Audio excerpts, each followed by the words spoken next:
Bismillahirrahmanirrahim. Alhamdulillahi Rabbil Alamin.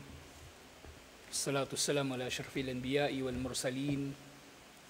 Nabiyina Muhammadin wa ala alihi wa sahbihi ajma'in. Assalamualaikum warahmatullahi wabarakatuh.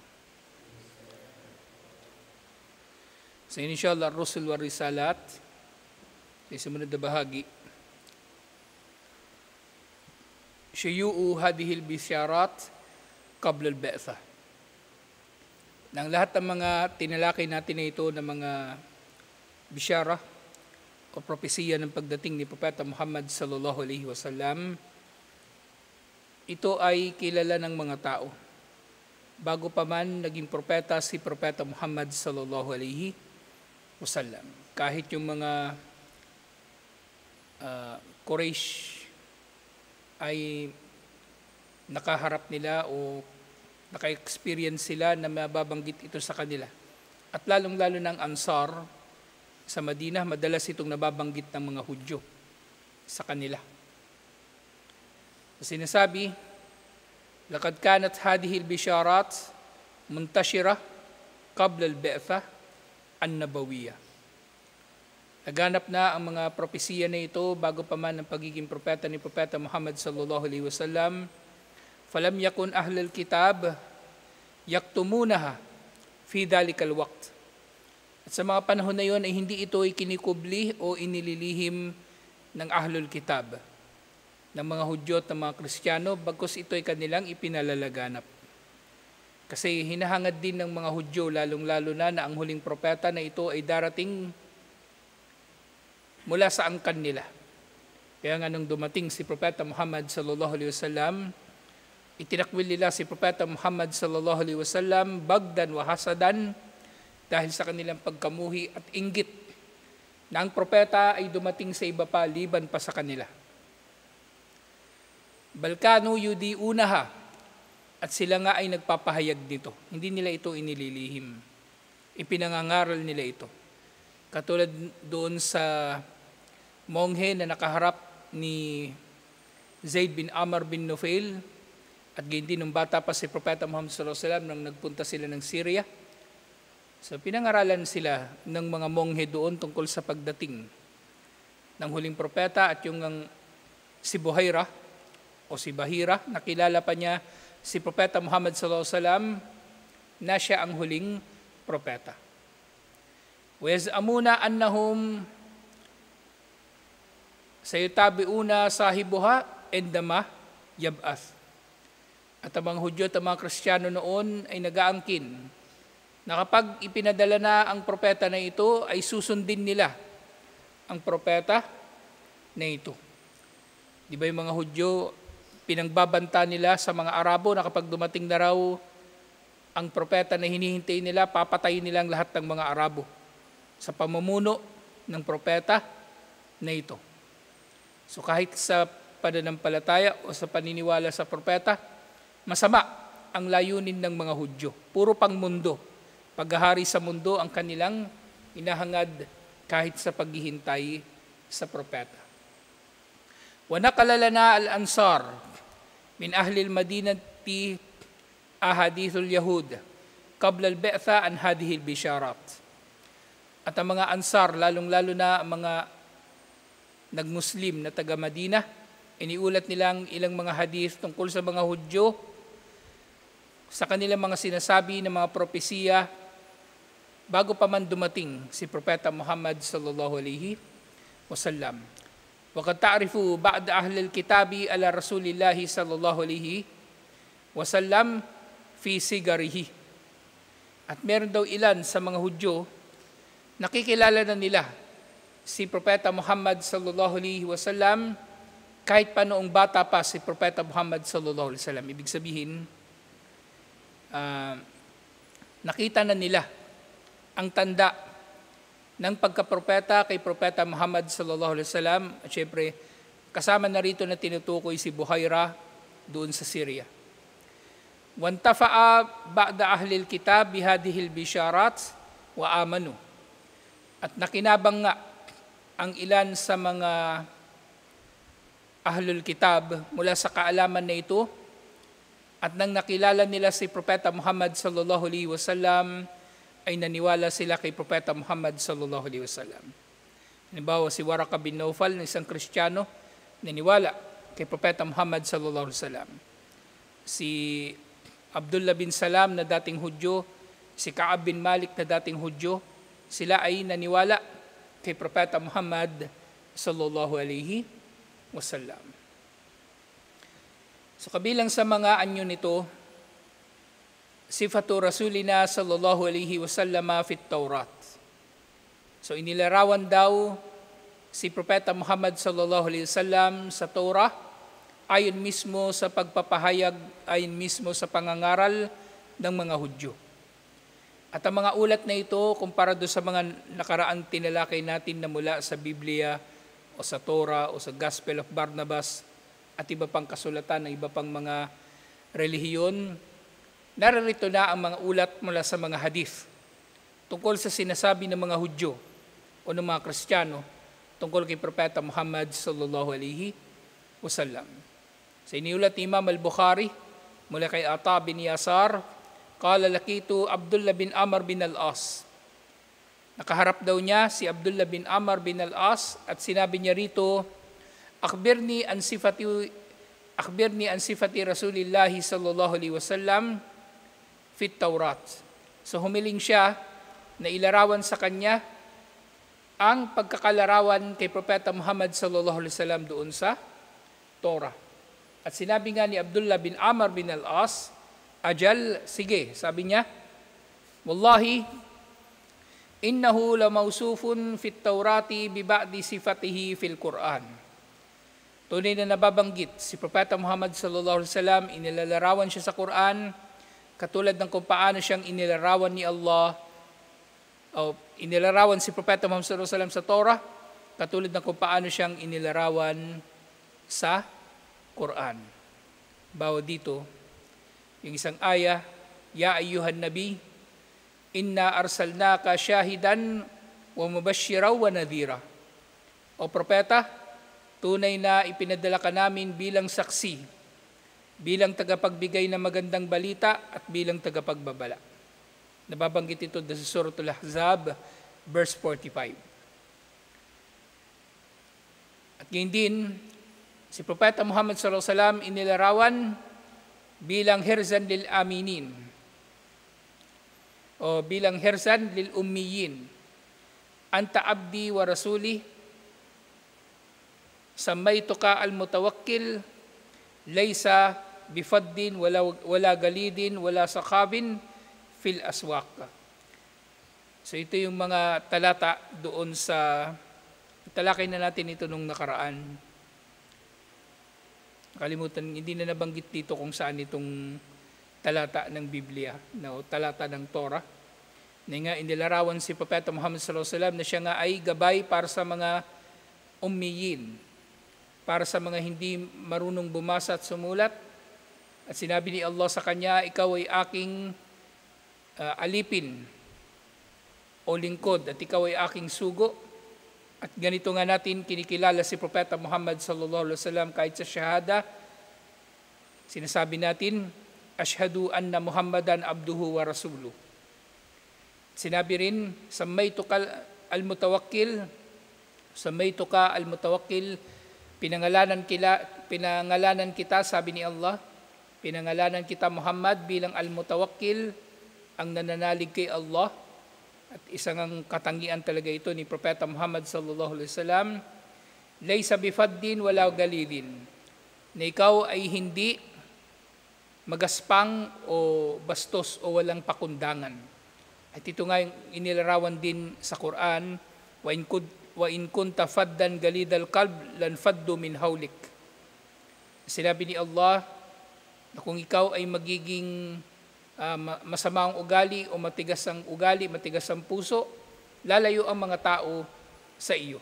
At ganyan din binabanggit, wala sa khabun fil aswaq, hindi ka kabilang doon sa mga tao na sumisigaw sa palengke upang mangaral.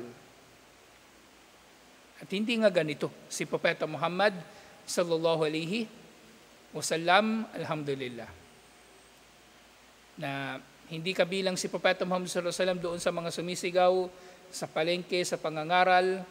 Wala yadfa'u bis-sayyi'ati as-sayyi'ah. At hindi niya raw nilalabanan ng kasamaan sa pamagitan ng isa pang kasamaan. Walakin ya'fu wa yaghfir. Subalit si Propeta Muhammad sallallahu alaihi wasallam daw ay nagpapaumanhin at nagpapatawad. Wala yakbiduhu Allahu hatta yuqima bihi al-millah al-awja. At hindi raw dudulutin ni Allah na siya ay mamatay, liban na lamang na ang relihiyon na ito ay maitaguyod. O kaya, liban na lamang na maituwid muna ang baluktot na relihiyon ng mga tao. Si Propeta Muhammad sallallahu alaihi wasallam namatay siya sa panahon lamang ng pagiging ganap at perpekto ng Islam, alhamdulillah. So nga, bi an yaqulu, la ilaha illallah. Inilarawan si Propeta Muhammad sallallahu alaihi wasallam na magsasabi ng la ilaha illallah, walang Diyos na marapat sambahin liban kay Allah, wa yaftahu a'yunan umyan, at bubuksan ni Propeta Muhammad sallallahu alaihi wasallam ang mga matang bulag, wa adanan summan, at gayon din ang mga tainga na bingi, wa quluban galfan, at bubuksan din niya ang mga saradong puso. Alhamdulillah. Siniulat naman ni Imam ad-Darimi mula kay Atar bin Salam at iba pa, at ito naman iniulat niya mula nga kay Ka'ab bin Malik radiyallahu anhu, at si Ka'ab bin Malik ay dating ang Hudyo. Dati siyang Hudyo. At siya nga yung nag-translate ng libro ni Daniel mula sa Hebrew patungong Arabic. At nung hindi pa siya Muslim, kilala siya bilang isa sa mga makakata na mga Hudyo. Alhamdulillah. At hindi lang makata, siya ay kinikilala rin bilang ulama ng mga Hudyo. Sinabi nga, wa huwa min ulama'il Yahud alladhina amanu bin Nabi sallallahu alaihi wasallam. Siya ay kabilang daw sa mga maalam na mga Hudyo na nanampalataya kay Propeta Muhammad sallallahu alaihi wasallam. Sa sinabi ni Ka'ab bin Malik tungkol kay Propeta Muhammad sallallahu alaihi wasallam at kung anong nababanggit sa kanya sa Torah, sinabi niya, najidu maktuban fit Taurati Muhammadun Rasulullah Abdi al-Mukhtar. Sinabi niya, matatagpuan natin na nakasulat sa Torah, si Muhammad sallallahu alaihi wasallam ay sugo ni Allah, alipin ni Allah na kanyang hinirang. La faddun wala galidun, siya ay hindi magaspang ang ugali at hindi siya bastos. Wala sakhabun fil aswaq, hindi siya sumisigaw sa palengke. Wala yajzi bis sayyi'ati sayyi'ah, at hindi niya ginagantihan ng kasamaan sa pamagitan ng isa pang kasamaan. Walakin ya'fu yaghfir, subalit siya ay nagpapatawad at nagpapaumanhin. Katulad na binanggit kanina. Mauluduhu bi Makkah, o mauliduhu bi Makkah, ang kanyang lugar ng kapanganakan ay sa Makkah. Wa hijratuhu bi Taybah, at ang kanyang hijra, ang kanyang paglikas ay patungo sa Taybah, isa sa mga pangalan ng Madina. Alhamdulillah. So itong hijra, sa nababanggit ito sa Torah, lalong-lalo na dito sa, kumbaga, pagpapaliwanag ni Ka'ab bin Malik. Kasi ang mga propeta, sa totoo niyan, marami sa kanila, malaking bahagi ng kanilang buhay ang paglikas, ang hijra. Si Ibrahim alayhis salam naghijra, si Musa naghijra, at ang marami sa mga propeta, sila ay naghijra. Alhamdulillah. Kaya inaasahan ng darating na ito na propeta ay maghihijra din, kaya ganito dumating sa anyo na ito ang bushra, ang propesiya tungkol sa kanyang magandang balita tungkol sa kanyang kapanganakan at hijra, dahil parehong mahalaga ito. Again din, binabanggit, wa mulkuhu bisyam, at ang kanyang kaharian o ang kanyang pamumuno ay aabot hanggang Syria, at ang tinutukoy dito na pamumuno habang nabubuhay pa siya. At nangyari ito. Buhay pa si Propeta Muhammad sallallahu alaihi wasallam nang nakarating ang mga Muslim sa Mu'tah, at syempre doon sa Gazwatut Tabuk. Wa ummatuhu al-hammadun, at ang kanyang ummah ay ang mga tao na palaging nagpupuri kay Allah subhanahu wa ta'ala. Yuhmiduna Allah fis sarra'i wad darra, na sila ay nagpapapuri o sila ay pumupuri kay Allah subhanahu wa ta'ala sa mga panahon na maginhawa at panahon ng kagipitan. Yuhmiduna Allah fi kulli manzilatin, pinupuri nila si Allah sa bawat tahanan, sa bawat bahay, sa bawat lugar. Wa yukabbirunahu ala kulli syarafin, at dinadakila nila si Allah sa bawat mataas na lugar, na kung saan umaakyat ang mga muaddin para mag-adhan, o kung saan nandun ang speaker ng mga masjid na mula rito ay maririnig ang pagdakila kay Allah, ang pagsigaw ng Allahu Akbar sa adhan at kahit sa sala. At sinasabi rin, ru'atun lisyams. So yung kanya mga tagasunod daw ay kumbaga magbabantay doon sa posisyon ng araw. At totoo nga ito. Kasi nga, yusalluna salata idha jaa waqtuha, na sila ay magtataguyod ng kanilang pagdarasal kapag dumating ang oras nito, at ang oras ng sala para sa mga Muslim ay nakasalalay nga sa posisyon ng araw. Sa pagsikat ng araw, Fajr. Sa tanghaling tapat, Duhur. Kapag lumubog na ito ng kaunti at magkaroon ng kasing haba na anino, ang anumang tinatamaan ng araw, dumating ng Asar. Pag lumubog ang araw, Maghrib. Kapag tuluyan na itong lumubog naging gabi, Isya. So lahat ng ito ay nakabatay sa oras ayon sa posisyon ng araw. Yata'azzaruna ala ansafihim, at inirarawan ang mga Muslim ng kanilang mga damit daw ay umaabot, yung mga lalaki tinutukoy dito, ang kanilang mga damit ay umaabot lamang hanggang sa kanilang mga binti. Hindi ito lumalampas sa kanilang mga paa o bukong-bukom, na katulad ng kuffar na mayayabang na nagpapahaba ng kanilang mga damit. Yung kanilang mga izar, wa ta'azzaruna ala ansafihim, ang kanilang mga izar, pambabang bahagi ng kanilang damit, umaabot lang sa gitna ng kanilang mga binti. Wa yatawaddauna ala atrafihim, at sila ay nagwuwudu, hinuhugasan nila ang kanilang mga atraf, yung kanilang mga kamay at paa. Munadihum yunadi fi jawwis sama, ang kanilang tagatawag ay tumatawag sa kalawakan, sa langit. Ibig sabihin, tinatawag niya ang mga tao sa pangkalahatan, at maaaring ang tinutukoy dito yung adan ng sala, na hindi ka nag-aadan kung saan lamang mayroong tao. Kahit walang tao, sa direksyon na yon, ihaharap mo ang iyong mukha doon upang magadan, yun ay isinabatas din. Walang problema doon.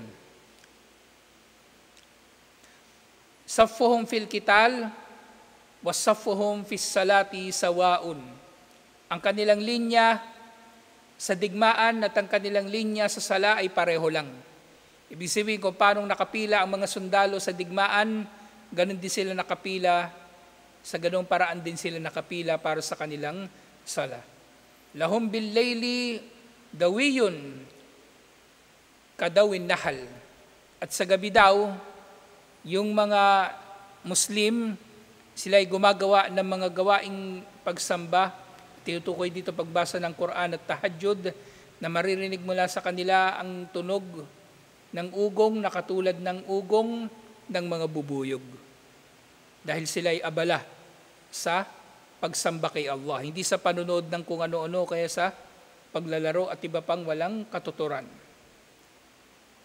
Sinabi ni Imam At-Tibrizi tungkol sa bagay na ito, hada lafdul masabi, na ito yung ulat na nababanggit doon sa Mishkatul Masabi, yung katulad kanina.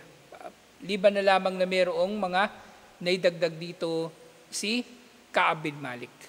So kanina ang nag-ulat ay si Abdullah bin Amr bin al-As, So dito mas marami ang nabanggit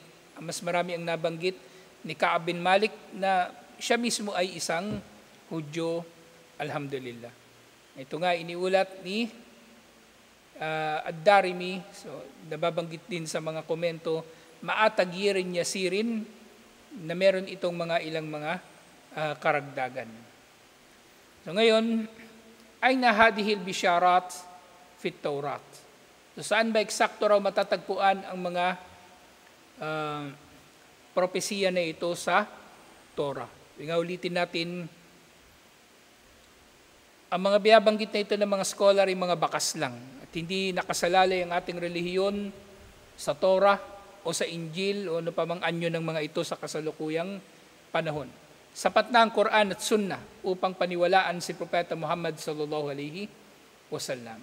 So mga ito ay iniugnay lamang natin dahil nga mayroong mga Hudyo at mga Kristiyano na nagmuslim sa panahon ni Propeta Muhammad sallallahu alaihi wasallam at nababanggit nila ang tungkol sa mga ito, alhamdulillah.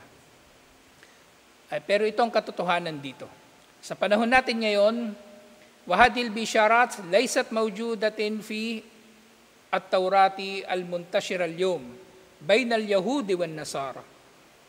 Ang mga propesiya na ito ay hindi na matatagpuan sa kasalukuyang kopya ng Torah o ng Biblia na hawak ngayon ng mga Hudyo at mga Kristiyano. So wala tayong makikitang ganito na kahit sa mga translation nila o ano pa man. Fa in kana al-muradu bit-Taurati at-Tauratul muayyana fatakunu hadhihi al-bishara mimma akhfathu al-Yahud. Ngayon nga, kung ang Torah na tinutukoy nga rito na dito nababanggit ang mga bishara na ito na yung mga Torah o mga kasulatan nila na itinago na ng mga Hudyo, itinubli na ng mga Hudyo. Wakad takunu makfiyatun endahum mimma la yattali'u alayhi illa akhbaruhum. At maring itinatago nga nila ito at ang tanging makakakita lamang nila dito ay ang kanilang mga pinunong panrelihiyon. Hindi ito makikita ng pangkaraniwang tao. Illa annahu qad tutlaqut Taurat wala yuradu biha Tauratul Musa. Pero siyempre maaari rin naman kapag sinabi ng mga bishara sa Torah na hindi lang Torah ni Musa alayhis salam ang tinutukoy. Bal yuradu biha al-kutub al-munazzala min indillah. Bagos ay maaari rin mga ngahulugan na kapag tinutukoy ng mga tao, ng mga scholar ang Torah, na narilito ang mga bishara ng pagdating ni Propeta Muhammad sallallahu alaihi wasallam, maaaring tinutukoy dito ang iba pang mga kasulatan na nanggaling kay Allah. Wakad yutlaqu alal kutubil munazzala ismul Quran. Katulad ng kung paanong masasabi natin na kumbaga ang anumang aklat na ipinababa o pinahayag mula kay Allah ay maaari ding tawaging Quran or citation. Literally. Pero siyempre, alam natin na ang Quran mismo na kapahayagan bilang kapahayagan ay nag-iisa lamang.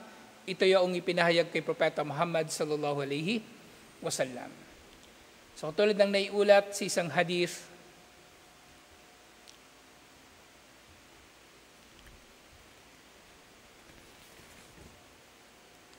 iniulat ito ni Iniulat ito ni Ibn Taymiyyah, Sheikhul Islam Ibn Taymiyyah rahimahullah. So dun sa unang bahagi ng kanyang naiulat tungkol dito, Khufifa ala Dawud al-Quran. Pinagaan daw para kay Dawud alayhis salam ang Quran. Fakana ma bayna an yashraja dabatuhu ala an yarkubuha yakra'ul Quran. Na si Dawud alayhis salam daw sa pagitan daw ng kanyang paglalagay ng upuan sa kabayo at sa pag-upo niya rito ay nagagawa niyang makapag-recite ng Quran. So yung kapahayagan na pinadala kay Dawud alayhis salam, tinawag din dito bilang Quran, bilang isang bagay na nire-recite o sinasambit. At paliwanag niya rito, wal muradu bihi Qur'anuhu wa huwa az-Zabur. Siyempre ang Quran ni Dawud alayhis salam na tinutukoy dito, yung Salmo, yung Zabur. Wa jaa fi ba'dil bisharat an hadihi al-ummah. Siyempre meron pang ibang mga nababanggit na mga magagandang balita o bishara propesiya tungkol sa umma na ito. Anajiluhum fi sudurihim. Halimbawa, sinasabi, ang kanilang mga Injil, ang kanilang mga ebanghelyo ay nasa kanilang mga puso. Na nababanggit ito doon sa mga lumang kasulatan ng huling umma daw, ng huling propeta, ang kanilang Injil ay nasa kanilang puso. Ibig sabihin, yung Quran o yung kasulatan na bumaba kay Propeta Muhammad sallallahu alaihi wasallam para sa umma na ito ay nasa dibdib ng mga tagasunod nito. Ibig sabihin, kabisado ng mga Muslim ang kanilang Quran, alhamdulillah. Wasummi al-Quran Injilan. At pinangalan ng Injil ang Quran sa nababanggit na ito. Wala dalika. Fahadihil bisyaratu mawjudatun endahum fi nubuwati as'iya. So dahil dito malalaman natin na ang mga propesiya na ito ay umiiral nga sa kanila at meron pang propesiya nga kahit doon kay Isaiah na nababanggit ang ilan sa mga bakas ng propesiya ng pagdating ni Propeta Muhammad sallallahu alaihi wasallam. At next time na natin mababanggit ito inshallah kasi marami pang mga tagpo na naiulat ng mga sahaba na narinig na nila ang tungkol kay Propeta Muhammad sallallahu alaihi wasallam na nababanggit sa mga luma nilang kasulatan. Alhamdulillah. Tutuloy natin ito inshallah. Assalamualaikum warahmatullahi wabarakatuh.